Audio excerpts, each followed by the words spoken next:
আসসালামু আলাইকুম রহমতুল্লাহ।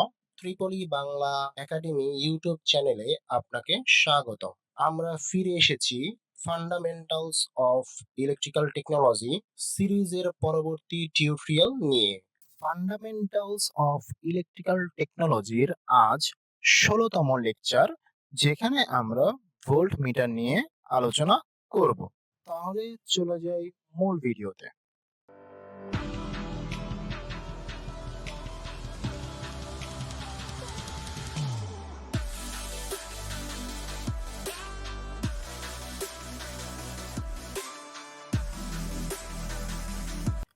Volt metre কাকে বলে সেটা আমরা দেখি। ভোল্ট মিটার হচ্ছে একটি বৈদ্যুতিক পরিমাপক যন্ত্র, যেটা আমরা পূর্ববর্তী লেকচারে দেখেছি। যে যন্ত্রের সাহায্যে বর্তনীর বৈদ্যুতিক চাপ বা ভোল্টেজ সরাসরি ভোল্ট এককে পরিমাপ করা হয় তাকে ভোল্ট মিটার বলে। তাহলে ভোল্ট মিটার কাকে বলে? যে যন্ত্রের সাহায্যে বর্তনীর বৈদ্যুতিক চাপ বা ভোল্টেজ সরাসরি ভোল্ট এককে পরিমাপ করা হয় তাকে কি ভোল্ট মিটার বলে। ভোল্ট মিটারকে লোডের সাথে প্যারালালে অর্থাৎ লোডের আড়াআড়ি সংযোগ করা হয়।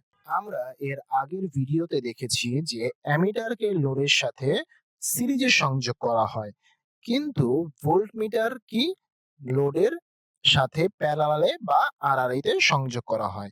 এটি খুবই লক্ষণীয় বিষয় যে অ্যামিটার লোডের সাথে সিরিজে সংযোগ হয় আর ভোল্ট মিটার লোডের সাথে প্যারালালে বা আড়াআড়িতে সংযোগ করা হয়। এখন আমাদের জানার বিষয় হচ্ছে যে ভোল্ট মিটারকে কেন সিরিজে সংযোগ করা হয় না। লোডের সাথে ভোল্ট মিটার সিরিজে সংযোগ করা হয় না কারণ কি? ভোল্ট মিটারের রেজিস্ট্যান্স সাধারণত কি অনেক বেশি থাকে। আমরা এর আগের ভিডিওতে দেখেছি যে অ্যামিটারের রেজিস্ট্যান্স খুবই কম থাকে, আর এই ভিডিওতে দেখতেছি যে ভোল্ট মিটারের রেজিস্ট্যান্স সাধারণত কি অনেক বেশি থাকে। তাই ভোল্ট মিটারকে লোডের সাথে সিরিজে সংযোগ করা হলে ভোল্ট মিটারেই অনেক বেশি ভোল্টেজ অপচয় হবে। যদি ভোল্ট মিটারকে সিরিজে সংযোগ করা হয় তাহলে ভোল্ট মিটারের এই অধিক রেজিস্ট্যান্সের কারণে সার্কিটের অনেক বেশি ভোল্টেজ এই রেজিস্ট্যান্সেই অপচয় হবে বা ড্রপ হবে, এবং এর ফলে লোডের সার্কিট তার প্রয়োজনীয় ভোল্টেজ পাবে না। অর্থাৎ এই অপচয়ের কারণে সার্কিটে যে লোড আছে সেই লোড তার প্রয়োজন মতো ভোল্টেজ পাবে না। এটি হচ্ছে একটি কারণ। অন্য একটি কারণ হচ্ছে যে তাছাড়া সমস্ত সার্কিটের রেজিস্ট্যান্স এত বেড়ে যাবে যে লোড সার্কিট দিয়ে খুব সামান্য কারেন্ট প্রবাহিত হবে। যেহেতু আমরা জানি যে সিরিজ সংযোগে রেজিস্ট্যান্সের মান বৃদ্ধি পায়, যেহেতু ভোল্টমিটারের রেজিস্ট্যান্স অনেক বেশি এবং লোডেরও একটা রেজিস্ট্যান্স আছে, সেহেতু সিরিজে সংযোগ হওয়ার ফলে দুটি রেজিস্ট্যান্স যুক্ত হয়ে এই রেজিস্ট্যান্সের মান অনেক বেশি হয়ে যাবে, যার ফলে লোড সার্কিটের মধ্য দিয়ে খুব সামান্য কারেন্ট প্রবাহিত হবে। অর্থাৎ লোডের মধ্য দিয়ে খুব সামান্য কারেন্ট প্রবাহিত হবে, আর এই সামান্য কারেন্ট প্রবাহিত হওয়ার ফলে সার্কিটের লোডটি সঠিকভাবে কাজ করবে না বা কাজ করতে সে ব্যর্থ হবে। তাই লোডের সাথে ভোল্ট মিটার সিরিজে সংযোগ করা হয় না। তাহলে লোডের সাথে ভোল্ট মিটারকে সিরিজে সংযোগ না করার দুটি কারণ হচ্ছে ভোল্ট মিটারের রেজিস্ট্যান্স অনেক বেশি হওয়ার ফলে সার্কিটের ভোল্টেজ অনেক বেশি পরিমাণে এই ভোল্ট মিটারের রেজিস্ট্যান্সে ড্রপ হবে বা অপচয় হবে, যার ফলে সার্কিটের লোড তার প্রয়োজনীয় ভোল্টেজ পাবে না। আর দুই নাম্বার হচ্ছে যেহেতু সিরিজে সংযোগ হবে সেহেতু সার্কিটের মোট রেজিস্ট্যান্স বেড়ে যাবে, যার ফলে সার্কিটের লোডের মধ্য দিয়ে খুবই সামান্য কারেন্ট প্রবাহিত হবে, আর এই কারণে সার্কিটের লোড কাজ করতে পারবে না। এই দুইটি কারণের জন্য ভোল্টমিটারকে লোডের সাথে সিরিজে সংযোগ করা হয় না, প্যারালালে সংযোগ করা হয়। ভোল্টমিটারের মূল উদ্দেশ্য হলো লোডের আড়াআড়ি ভোল্টেজ পরিমাপ করা। অর্থাৎ ভোল্টমিটারের মূল উদ্দেশ্যই হচ্ছে যে লোডের আড়াআড়িতে লোডের ভোল্টেজ পরিমাপ করা, অর্থাৎ ওই লোডে কি পরিমাণ ভোল্টেজ ড্রপ হচ্ছে সেই ভোল্টেজের পরিমাণ পরিমাপ করা। এই কারণে ভোল্টমিটারকে লোডের দুই প্রান্তের সাথে অর্থাৎ লোডের আড়াআড়িতে সংযোগ করা হয়। ভোল্টমিটারের শ্রেণী বিভাগ। ভোল্টমিটার প্রধানত কি তিন প্রকার, যথা: এক, মুভিং আয়রন টাইপ ভোল্টমিটার, এটি কি এসি এবং ডিসি উভয়ের ক্ষেত্রেই ব্যবহারযোগ্য। 2 মুভিং কয়েল টাইপ ভোল্টমিটার এবং 3 ইন্ডাকশন টাইপ ভোল্টমিটার, এটি শুধুমাত্র এসি এর ক্ষেত্রে ব্যবহারযোগ্য। তাহলে ভোল্টমিটার কয় প্রকার? 3 প্রকার: moving iron type voltmeter, moving coil type voltmeter এবং ইন্ডাকশন টাইপ ভোল্টমিটার। সার্কিটে ভোল্টমিটার সংযোগ করার চিত্রটি আমরা এখন দেখি। এটি হচ্ছে ভোল্টমিটার, যেখানে ভি দ্বারা চিহ্নিত করা থাকে ভোল্টমিটারকে। এই ভি এর নিচে যে সাইন ওয়েভ দেওয়া আছে, এটি দ্বারা বোঝায় যে এটি একটি এসি ভোল্টমিটার। যদি এই ভি এর নিচে ডিসি চিহ্নিত করা থাকতো তাহলে সেটি ডিসি ভোল্টমিটার হতো। এখন আমরা দেখব এই ভোল্টমিটারকে কিভাবে সার্কিটে সংযোগ করা হয়। আমরা এখানে দেখতেছি যে ভি দ্বারা চিহ্নিত সেটি হচ্ছে ভোল্টমিটার এবং এটি হচ্ছে আমাদের কি সেই সার্কিটের লোড। এখন এই লোডকে সার্কিটের সাথে আমরা সংযোগ করে দেই, দেখতে তাহলে কি এইরকম দেখাবে যে লোডটি কি সার্কিটের সাথে সিরিজে সংযুক্ত অবস্থায় আছে। এখন আমরা এই ভোল্টমিটারকে এই লোডের সাথে সংযোগ করব। কিভাবে সংযোগ করব? প্যারালালে বা লোডের আড়াআড়িতে সংযোগ করব। সেটি আমরা করে ফেললাম যে লোডের আড়াআড়িতে বা প্যারালালে সংযুক্ত অবস্থায় আছে। এখন এই সার্কিটে আমরা সাপ্লাই দিব। এটি হচ্ছে আমাদের সেই কাঙ্ক্ষিত সার্কিট, যেখানে কি ভোল্টমিটারটি লোডের আড়াআড়িতে বা প্যারালালে সংযুক্ত অবস্থায় আছে। এই অবস্থায় আমরা সার্কিটে যদি সাপ্লাই প্রয়োগ করি তাহলে কি সার্কিটে কারেন্ট প্রবাহিত হবে। এটি হচ্ছে সার্কিটের সেই মোট কারেন্ট। এই কারেন্টটি যখন এই বিন্দুতে আসে তখন কি দুটি পথ পায়, একটি হলো লোডের জন্য এবং অন্যটি হচ্ছে ভোল্টমিটারের জন্য। তাহলে লোডের জন্য একটি কারেন্ট চলে যায় এবং ভোল্টমিটারের জন্য আরেকটি কারেন্ট চলে যায়। যেহেতু এই কারেন্টটি বিভক্ত হয়ে গেছে সেহেতু আমরা বলতে পারি যে ভোল্টমিটার এবং লোড উভয়ই কি প্যারালালে সংযুক্ত অবস্থায় আছে। এই অবস্থায় সাপ্লাই ভোল্টেজ লোডে যে পরিমাণ ভোল্টেজ পাবে ঠিক ভোল্টমিটারও সেই পরিমাণ ভোল্টেজ রিডিং দেখাবে। কারণ হচ্ছে প্যারালাল সার্কিটে ভোল্টেজ বিভক্ত হয় না। এই সার্কিটে ভোল্টমিটারটি লোডের আগে অবস্থানরত অবস্থায় দেখানো হয়েছে। এই ভোল্টমিটারটি আমরা লোডের পরেও সংযোগ করতে পারি। এখন আমরা সেই চিত্রটি দেখব। এটি হচ্ছে আমাদের সেই লোড। এই লোড দিয়ে যদি আমরা সার্কিটটি সংযুক্ত করি তাহলে দেখা যাবে যে লোডটি একটি সিরিজ অবস্থায় রয়েছে। এখন এই লোডের আড়াআড়িতে আমরা কি ভোল্টেজ পরিমাপ করব। তাহলে আমাদের এই লোডের আড়াআড়ি থেকে একটা ভোল্টমিটার সংযোগ করতে হবে। কিছুক্ষণ আগে আমরা যেই সার্কিটটি দেখেছিলাম সেখানে কি ভোল্টমিটারটি লোডের আগে প্যারালালে বা আড়াআড়িতে অবস্থান করতেছিল। এখন আমরা কি লোডের পরে বিবেচনা করব। এটি হচ্ছে আমাদের সেই ভোল্টমিটার। এটিকে আমরা লোডের পরে আড়াআড়ি বা প্যারালালে সংযোগ করব।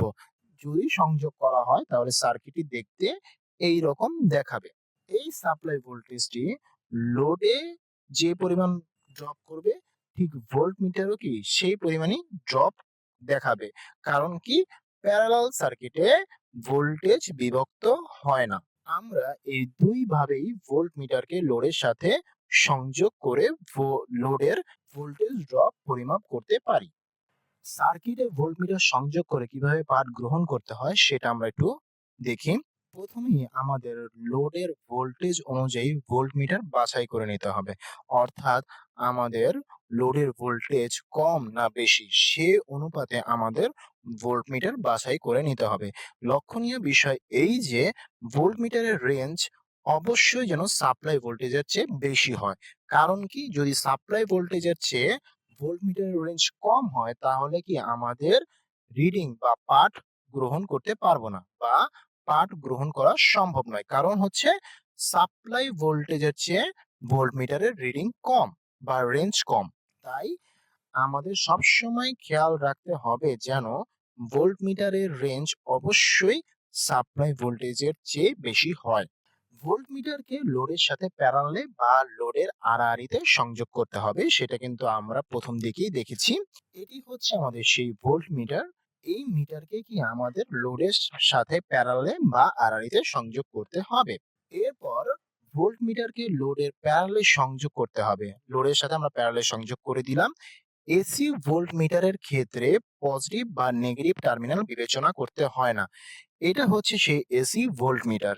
এই ধরনের ভোল্টমিটারের ক্ষেত্রে আমাদের পজিটিভ টার্মিনাল বা নেগেটিভ টার্মিনাল বিবেচনা করার প্রয়োজন হয় না।